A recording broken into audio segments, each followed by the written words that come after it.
Hello students, कैसे हो आप सभी।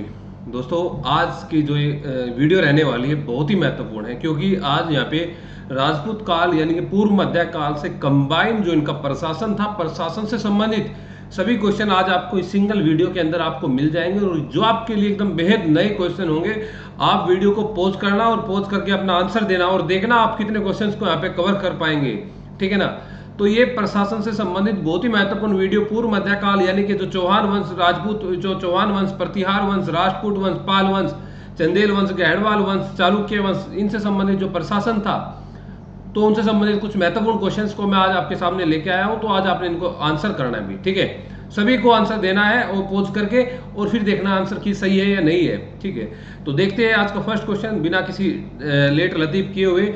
और इससे पहले अगर आप वीडियो को नहीं देख रहे हैं तो एक बार जाइए भाई, ये आपके लिए बहुत ही महत्वपूर्ण रहने वाली है भाई। तो ज़्यादातर अगर आप देखोगे तो ये आपका बेनिफिट इससे आपको मिलेगा। ठीक है, तो एक बार इसको कर लेते हैं।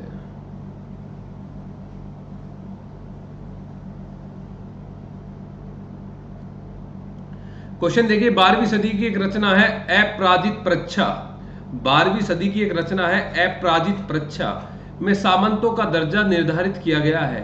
तो इस दर्जे को अवरोही क्रम में व्यवस्थित करना है।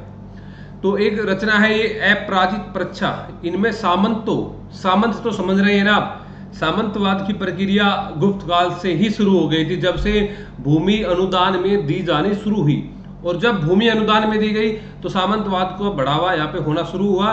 तो यहाँ पे अपराजित परीक्षा में सामंतों का दर्जा निर्धारित किया गया है। तो आपने इसको क्रम में लगाना है कि किस क्रम में इनके जो अवरोही क्रम में मैच करना है। अवरोही तो आप जानते हैं ना, आरोही अवरोही मैंने बताया था कि असेंडिंग डिसेंडिंग ऑर्डर आपको मैंने बताया था। तो ये लघु सामंत, चतुर्मर्शिका या महामंडलेश्वर या महामांडलिक है ना, इनको आप क्रम से लगाइए कि बताइए कौन सा हमारा यहाँ पे ऑप्शन सही बैठ रहा है अवरोही क्रम में, अवरोही क्रम के अंदर।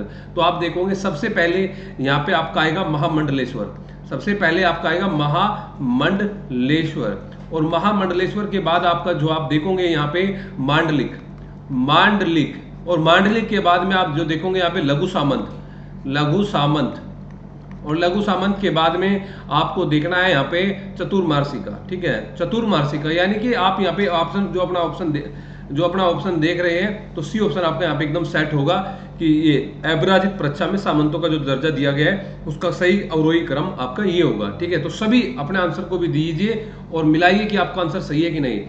कि पूर्व मध्य काल इन प्रशासन के संदर्भ में निम्नलिखित को सम्मिलित करना है कि महत्तर और राजस्थानीयोपारिक या महाबलाधिकृत, इनसे संबंधित प्रशासन के कुछ अधिकारी दिए गए। इस बात को ध्यान दीजिएगा कि सही पूछा है गलत, तो सही पूछा है यहाँ पे आपको। ठीक है, तो महत्तर ग्राम प्रशासन से जुड़े हुए थे, राजस्थानीयोपारिक राजा का अंगरक्षक थे।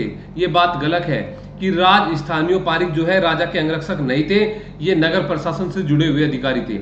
ये नगर प्रशासन से जुड़े हुए अधिकारी थे, ना कि राजा के अंगरक्षक थे। ठीक है, और इसके अलावा आपका महाबलाधिकृत, तो ये सेना से संबंधित है महाबलाधिकृत। तो पहला और तीसरा ऑप्शन आपका सही है, यानी कि सी आंसर आपका एकदम यहाँ पे सही सटीक बैठ रहा है। ठीक है, सी आंसर आपका यहाँ पे एकदम सही है। ओके, तो इस बात का ध्यान रखना है भाई।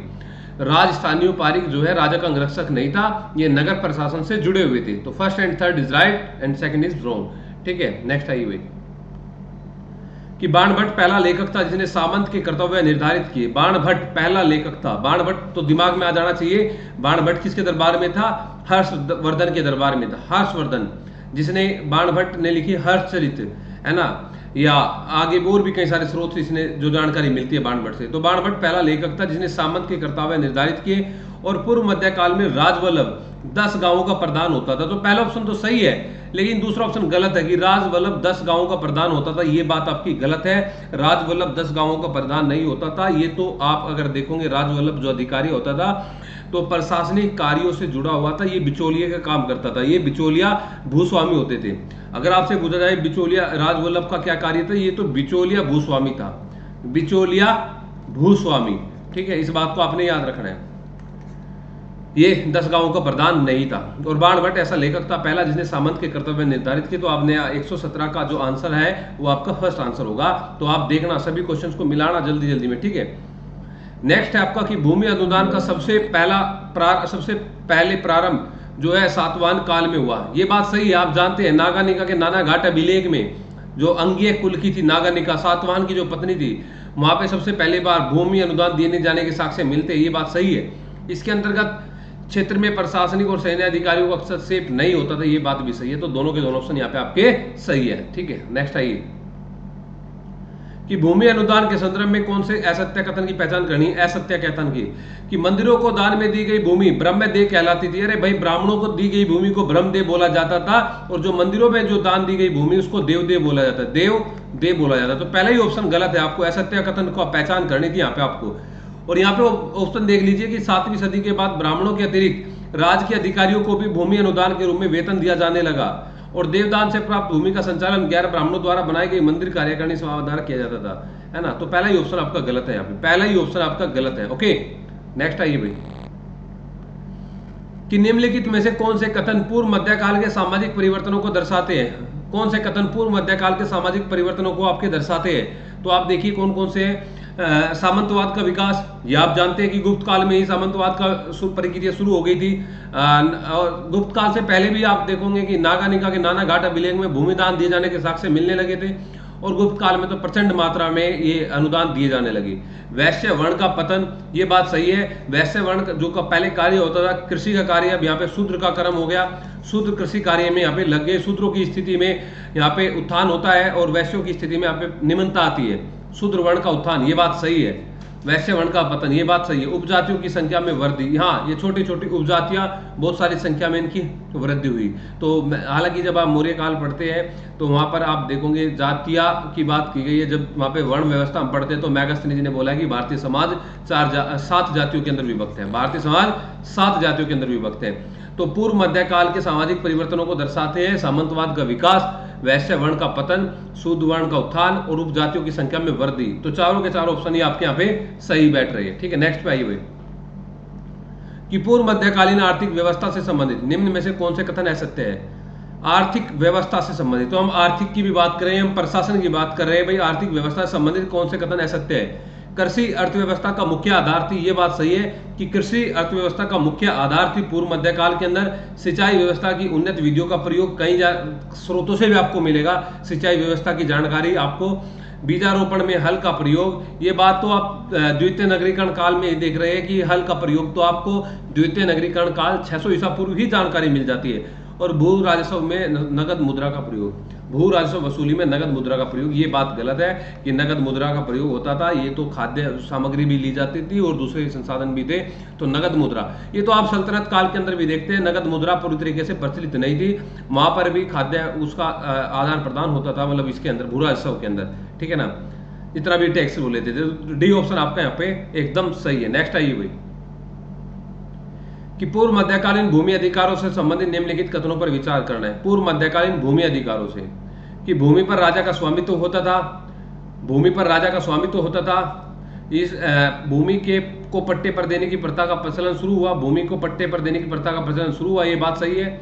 और भूमि विक्रय संबंधी नियमों के प्रति रचयिता बृहस्पति थे। तीनों के तीनों बात सही है भूमि अधिकारों संबंधित। तो यहाँ पे आपने बहुत ही बारीकी से इनको देखने हैं, तो डी ऑप्शन आपका यहाँ पे सही है। बहुत ही बारीकी से आपने कवर करना है इसको। ठीक है, नेक्स्ट आइए भाई कि पूर्व मध्यकालीन तकनीकी सुधार से संबंधित कथनों पर विचार करना है कि कौन से कथनी।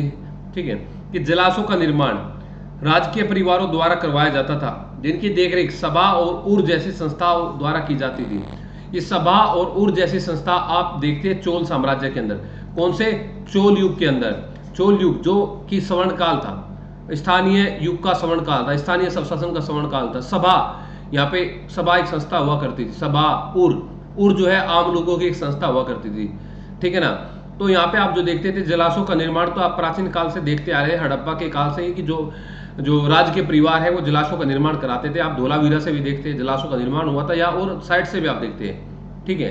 दूसरा है अजमेर अभिलेख में हल के प्रयोग का उल्लेख मिलता है, ये बात सही है। और अरहगट या घटी यंत्र, जल निकासी यंत्रों के प्रयोग किए जाते हैं, ये बात भी सही है। और इस काल में नकदी फसलों की खेती की जाती है। नकदी फसल तो आप जानते हैं, जैसे कि गन्ना, ये नकदी फसल के अंदर आते हैं, रबी, खरीफ और नकदी। ठीक है, तो सारे के सारे ऑप्शन सही है। तो आपने इनको मिलाना है कि भाई कौन कौन से अरघट और घटी तंत्र, जल निकास।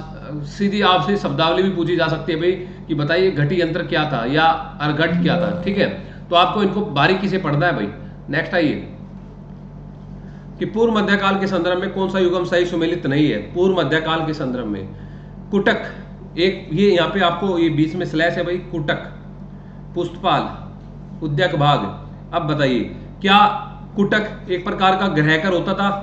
कुटक एक प्रकार का ग्रहकर, देखो ये बहुत ही अच्छे से आपने नोट कर लेने अपने नोटबुक के अंदर जहां पे आप पढ़ते हैं, ये बात सही है कि कुटक एक प्रकार का ग्रहकर होता था। दूसरा है कि पुष्टपाल, पुष्टपाल होता था लेखा अधिकारी, पुष्टपाल अपना होता था लेखा अधिकारी। तीसरा है उद्यक भाग, ये उद्यक भाग वाला कई बार आपसे पूछा गया है कि उद्यक भाग क्या था पूर्व मध्यकाल में, तो आप बोलते कि सिंचाई कर था। इसी प्रकार से पुष्टकाल लेखा अधिकारी, कुटक एक प्रकार का ग्रहकर। अगर आपसे पूछा जाए कैंपालू क्या होता है, कैंपालू क्या अश्वारोही सेना, क्या अश्वारोही सेना को कैंपालू बोला गया है? अश्वारोही सेना को नहीं, कैंपालू जो थे मंदिर कार्यकारिणी सभा को बोला गया है। कैंपालू मंदिर कार्यकारिणी सभा,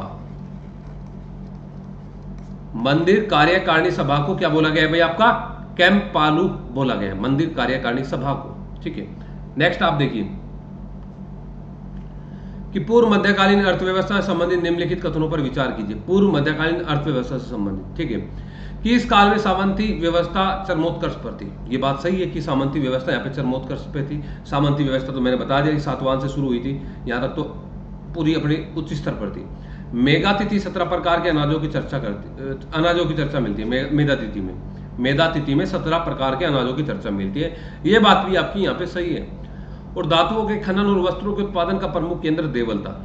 धातुओं के खनन और वस्तुओं के प्रमुख उत्पादन का प्रमुख केंद्र धवल था। धवल जो था ये अपना धातुओं और वस्त्र निर्माणों के उत्पादन का नहीं था। देवल तो जो था वो तलवार निर्माण का था, तलवार निर्माण का प्रमुख केंद्र था, तलवार निर्माण का प्रमुख केंद्र था। तीसरा ऑप्शन आपका सही नहीं है, first and second is right. Okay, next आइए भाई कि पूर्व मध्यकालीन इतिहास के संदर्भ में निम्नलिखित कथनों पर विचार करने हैं कि पाल व सेन शासक में सिक्के नहीं डाले गए। पाल व सेन शासन में सिक्के नहीं डाले गए और 700 व 900 ईस्वी के बीच भूमि अनुदान गैर धार्मिक तत्वों के बीच बढ़ा और इस काल में निर्यात योग्य व्यापारिक वस्तुओं के उत्पादन में कमी आई। तो बताइए आप इनमें से कौन सा सही है? ये बात सही है कि पाल वंश और सेन वंश में सिक्के नहीं डाले गए। ठीक है, अगर आपसे पूछा जाए क्या कलचुरी वंश में सिक्के डाले गए थे, सिक्के आए थे, यस आप बोलोगे गांगे दे के द्वारा लक्ष्मी शैली के सिक्के थे, या इनकी नकल फिर चंदेलों ने की, इनकी नकल गहड़वालों ने की। तो पाल वंश और सेन वंश में सिक्के नहीं डाले गए। ठीक है, नेक्स्ट है कि 700 व 900 ईस्वी के बीच अनुदान गैर धार्मिक तत्वों के बीच बढ़ा। अनुदान गैर धार्मिक तत्वों की बात भी सही है और इस काल में निर्यात योग्य व्यापारिक वस्तुओं में उत्पादन में कमी आई। निर्यात यहाँ पे अब कम होना शुरू हो गया था। निर्यात आयात निर्यात जो प्रक्रिया चलती थी ये मौर्योत्तर काल में आप देखते हैं कि सबसे ज्यादा प्रक्रिया मौर्योत्तर काल में थी आयात निर्यात की। ठीक है, जब रोम के साथ में व्यापार अपना होता था। तो सभी के सभी ऑप्शन यहाँ पे आपके सही है भाई। नेक्स्ट आइए कि निम्नलिखित कथनों पर विचार करना है कि कौन से कथन असत्य, इस बात पे ध्यान दे लेना। पहले असत्य है कि 900 से 13 ईस्वी के बीच व्यापारिक गतिविधियों में वृद्धि हुई। पूर्व मध्यकाल में गुजरात चमड़ा उद्योग का प्रमुख केंद्र था। मार्को पोलो ने गुजरात व बंगाल के सूती वस्त्रों की प्रशंसा की। या पूर्व मध्यकाल में मगध व कलिंग सोने की कढ़ाई के लिए जाने जाते थे। तो आप बताइए इनमें से 127 का कौन सा आंसर सही है, कौन सा सही नहीं है, असत्य कौन सा है? ठीक है, तो ये बात तो सही है कि 900 से 1300 ईस्वी के बीच व्यापारिक गतिविधियों में वृद्धि हुई। व्यापारिक गतिविधियों के अंदर 900 से 1300 ईस्वी के बीच में यहाँ पे वृद्धि हुई। ठीक है ना, उत्पादन कम हुआ था यहाँ पे, निर्यात योग्य जो व्यापार निर्यात वगैरह कम होता था, लेकिन जो व्यापार यहाँ पे होता था भारत के अंदर अपना आपस में व्यापारिक गतिविधि यहाँ पे बढ़ी। और पूर्व मध्यकाल में गुजरात चमड़ा उद्योग का प्रमुख केंद्र था, ये बात सही है। और मार्को पोलो ने गुजरात व बंगाल के सूती वस्त्रों की प्रशंसा की है, ये भी बात सही है।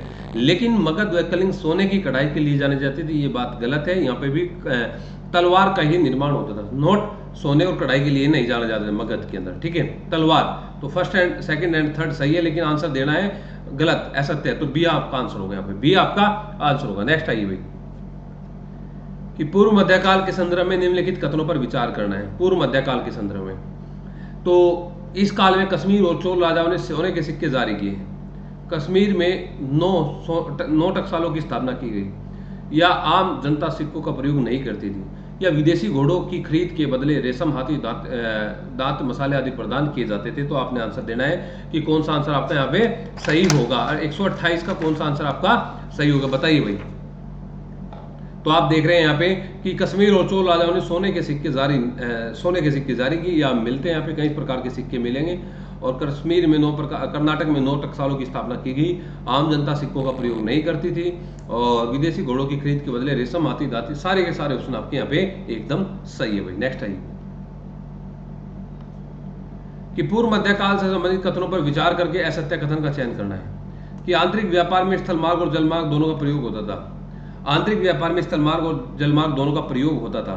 असत्य बताना, हमने सबसे पहली बात तो आपने याद रखनी कि असत्य इसके अंदर बताना है, ठीक है, कि आंतरिक व्यापार में स्थल मार्ग और जल मार्ग दोनों का, क्योंकि नौसेना आप देखते हैं ना कि चोलों की नौसेना तो बहुत ही बढ़िया थी, चोलों की नौसेना बहुत ही अच्छी थी, ठीक है।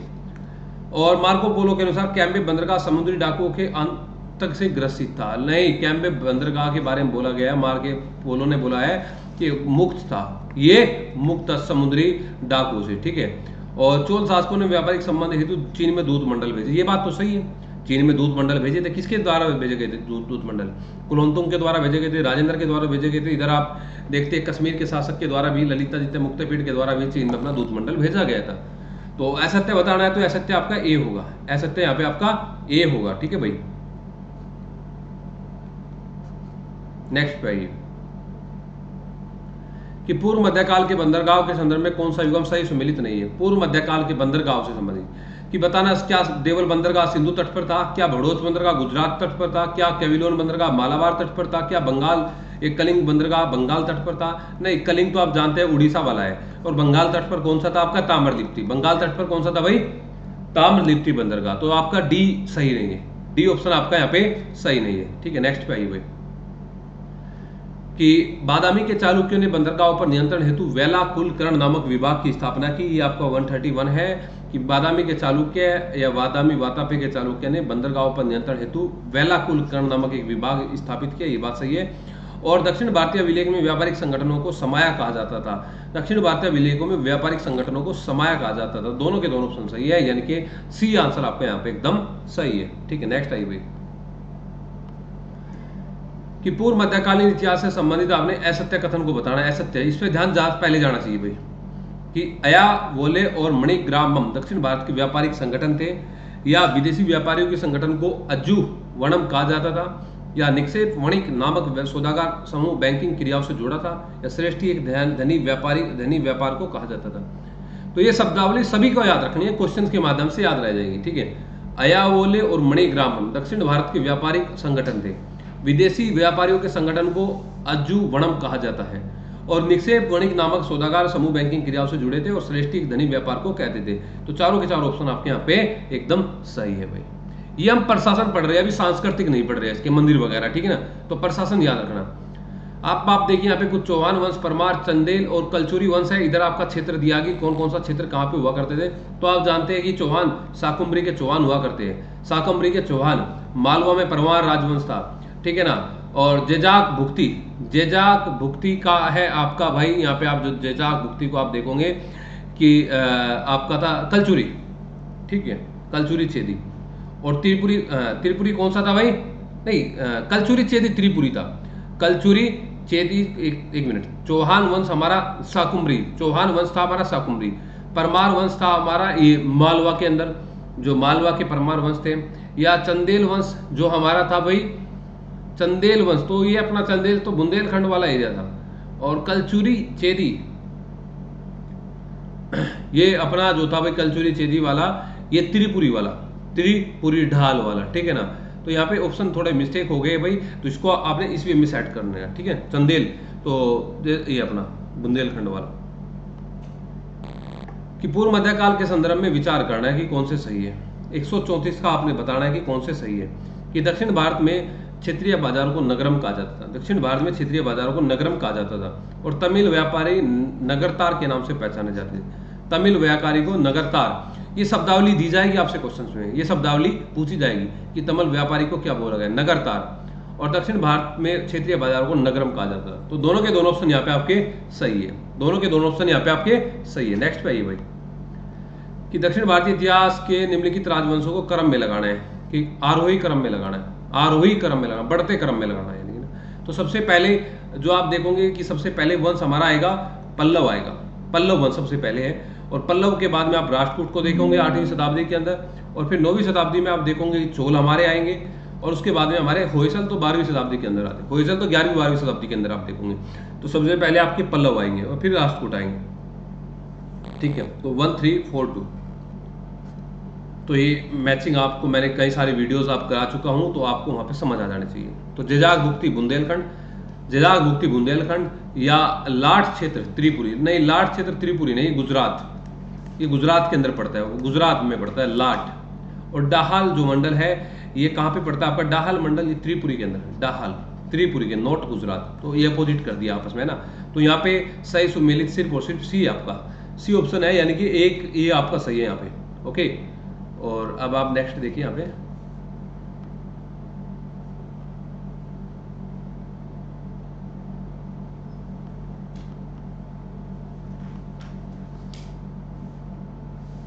नेक्स्ट है कि चालुक्य शासन में स्त्रियां प्रशासनिक कार्यों में संलग्न थीं। चालुक्य शासन में, ये बात तो आपकी पूछी कई बार बोली भी, क्वेश्चन भी आ चुका है कि चालुक्य शासन में या क्या महिला इसमें संलग्न थी। हाँ, चालुक्य में भी थी, काकतीय में भी थी और आगे भी आएगी, ठीक है। नारद पुराण में अनुलोम विवाह को कलिवर्ज्य कहा गया, नारद पुराण में अनुलोम विवाह को कलिवर्ज्य कहा गया। और रुद्रम्मा शासिका ने विलेखों में रुद्र नाम से शासन किया, ये काकतीय वंश की शासिका थी। कई वर्षों तक इन्होंने अपना नाम छुपा के रखा या महिलाओं के बेस मतलब पुरुष के उसमें इन्होंने शासन अपना प्रक्रिया चलाई। तो तीनों के तीनों ऑप्शन यहाँ पे आपके सही है भाई, ठीक है। नेक्स्ट पे कि राजधानी बतानी है आपने कि चौहानों की राजधानी अजमेर हुआ करती थी, चौहानों की राजधानी आपकी अजमेर हुआ करती थी।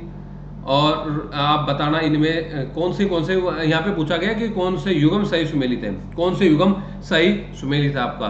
तो आपने देखना है कि सिर्फ और सिर्फ यही तो सही सुमेलित है। गैडवालों की राजधानी भीनमाल, थोड़ा भीनमाल तो गुर्जर प्रत्यारों की हुआ करती थी, गैडवालों की तो कन्नौज या वाराणसी हुई है, ठीक है, ये गलत आपका। राष्ट्रकूटों की कन्नौज नहीं थी भाई, राष्ट्रकूटों की मयूरखंडी या आपकी ये मान्यखेट थी, मयूरखंडी या मान्यखेट, ठीक है। धार राजधानी बताना किसकी थी, धार राजधानी बताना कमेंट में किसकी थी। तो ऑप्शन आपका यहाँ पे सिर्फ और सिर्फ सी सही आएगा, सी ऑप्शन यहाँ पे आपका सही आएगा। नेक्स्ट पे आइए भाई कि पूर्व मध्यकाल में शून्याकु क्या था, पूर्व मध्यकाल में शून्याकु क्या था। नगरवासियों के द्वारा भुगतान किया गया नगद कर, या व्यापारियों पर लगाया जाने वाला आयात निर्यात कर, या बौद्ध विहार को दिया गया भूमिदान, या ब्राह्मणों को दिए गए भू मुक्त कर अनुदान की वापसी। भाई शून्याकु जो होता था हमारा व्यापारियों पर लगाया जाने वाला आयात निर्यात कर, आयात निर्यात कर शून्याकु, ठीक है। नेक्स्ट पे आइए कि प्राचीन साहित्य में व्यापारियों के लिए किन किन नामों का प्रयोग किया गया है। साहित्य में व्यापारियों के लिए सेट्टी का प्रयोग पहले से आप देखते, सारतवा का प्रयोग, मासातुतवान का प्रयोग किया गया है, ठीक है। तो तीनों, नोट कुलिक, कुलिक का नहीं था भाई, ठीक है। सेट्टी, सारतवा और मासातुतवान का, तीनों का।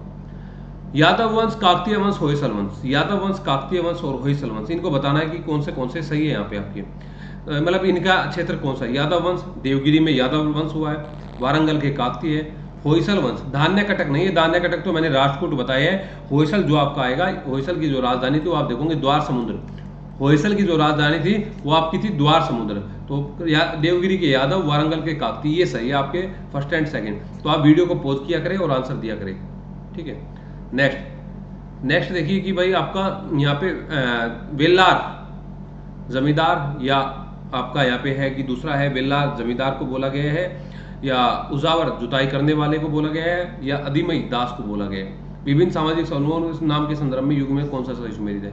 वेल्लार क्या जमींदार को बोला गया है, उजावर जुताई करने वाले को, अधिमई दास को। तीनों के तीनों ऑप्शन सही है ये भी कि दास को अधिमई, जुताई करने वालों को उजावर और जमींदार को वेल्लार। तो इन कुछ शब्दावलियों को आपने याद रख लेने हैं, ठीक है ना, कुछ शब्दावलियों को याद रख लेने भाई आपको।